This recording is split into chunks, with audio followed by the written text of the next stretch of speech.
بسم الله الرحمن الرحیم. السلام علیکم. نن زموږ ټاپک دی په نیکراسس باندې.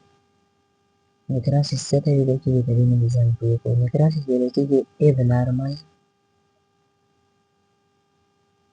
depth of cell or tissue. کله چې یو سیل یا ټیشو په abnormal طریقه باندې مړ شي دې ته ویل کېږي نیکراسس. کله چې سیل یا ټیشو په نارمل طریقه باندې مړ کېدل نو هغې ته ویل کېده اپوپټوسس. خو په دې کې د سیل یا یو ټیشو مړ کېږي په abnormal طریقه باندې، په صحیح طریقه باندې نه، نو دې ته ویل کېږي نیکراسس. د څه د وجې نه به د سیل چې دی په abnormal طریقه باندې مړ کېدی شي، د هغې ډېر شی وجې دي کازز. لکه مثال په طور باندې یو ډیزیز، یو بیماري ده، د هغې د وجې نه هم یو سیل څه کېدی شي په abnormal طریقه باندې مړ کېدی شي. دغه شانتې انجري یا زخم ولګېده یو ځای ته، یا یو کس بجلۍ ونیسو، یو څه ځای وسو، د هغې د وجې نه هم یو سیل څه کېدی شي مړ کېدی شي په abnormal طریقه باندې.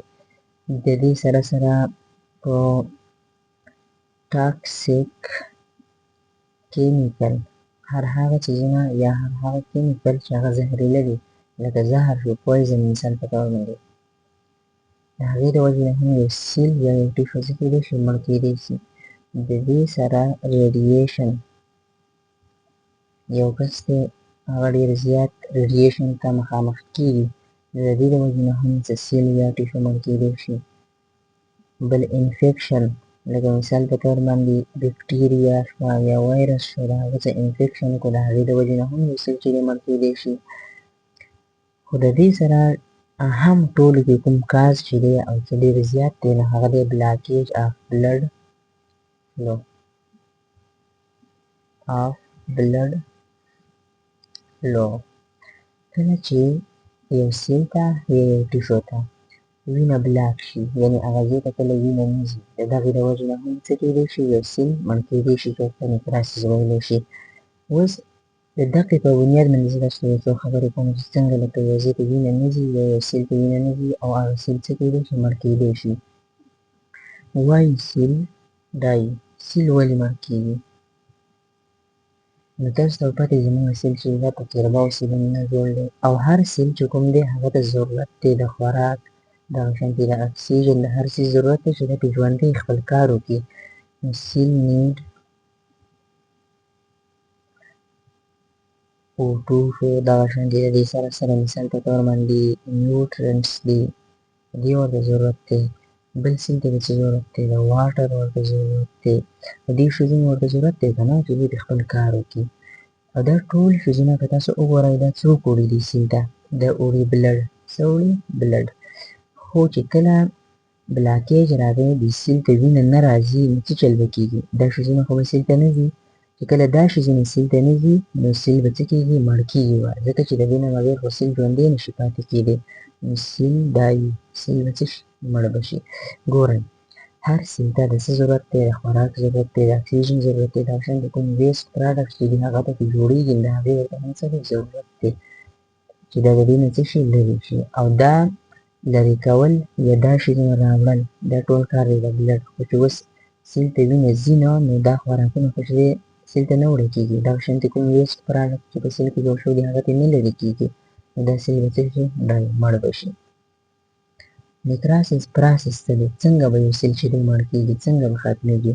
لکه چې یو سیل دی هغه خو مړ شو، چې کله ډېر شي سیلونه مړ کېږي نو د دې مطلب دا دی چې څه شو؟ مړ شو ټیشو، خو په abnormal طریقه باندې. نو په کوم پراسس باندې به دا هر څه کېږي؟ پراسس څه عمل باندې؟ نو ګورئ اولنۍ خبره دا ده بلډ سپلای سټاپ.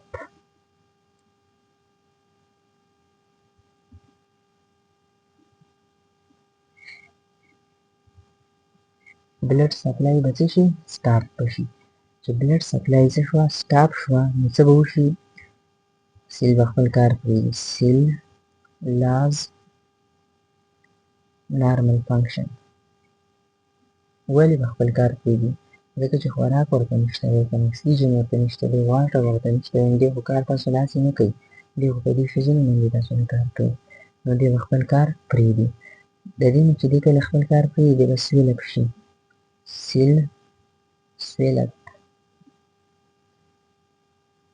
او دې چې کله swell up شي راوپړسېږي د دې سیل نه وروسته چاپېره یو ممبرین دی هغه به رپچر شي وبچوي.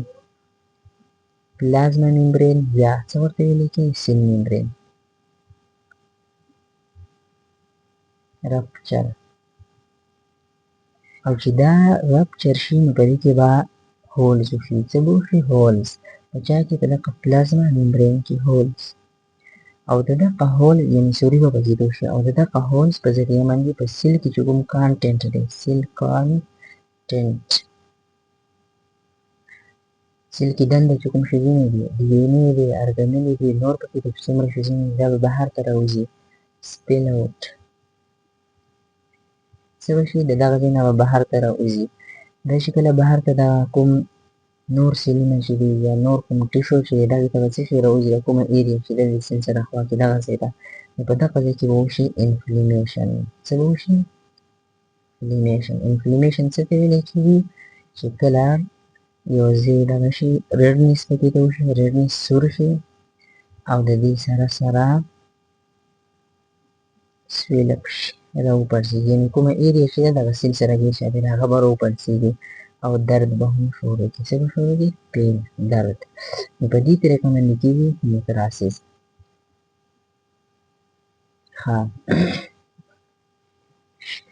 اوس د کې د کتاب کې د یو نیکراسس نوم دی او هغه دی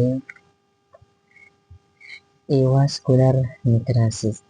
ایواسکولر ته ای وي ان هم ویل کېږي. دا چې دی یو داسې بیماري ده چې دا ټمپرري اور پرماننټ پور بلډ سپلای ټو د بون چې کله هډوکو ته لږ وخت لپاره یا مستقل وخت لپاره لږ شانتې وینه ځي یعنې مطلب دې کې هم دقه دی چې کله هډوکو ته وینه نه ځي نو څه چل به کېږي لیډینګ ټو ډیت اف د بون ټیشو. نو د هډوکي چې کوم ټیشو دی هغه به څه کېږي؟ مړ کېږي به. ولې به مړ کېږي؟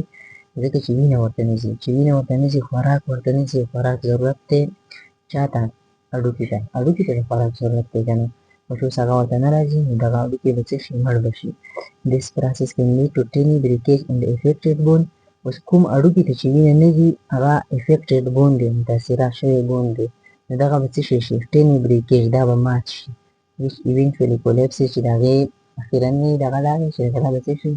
راوځي مات به شي مکمل به څه شي؟ مات به شي. نو دا دی ای واسکولر نیکراسس.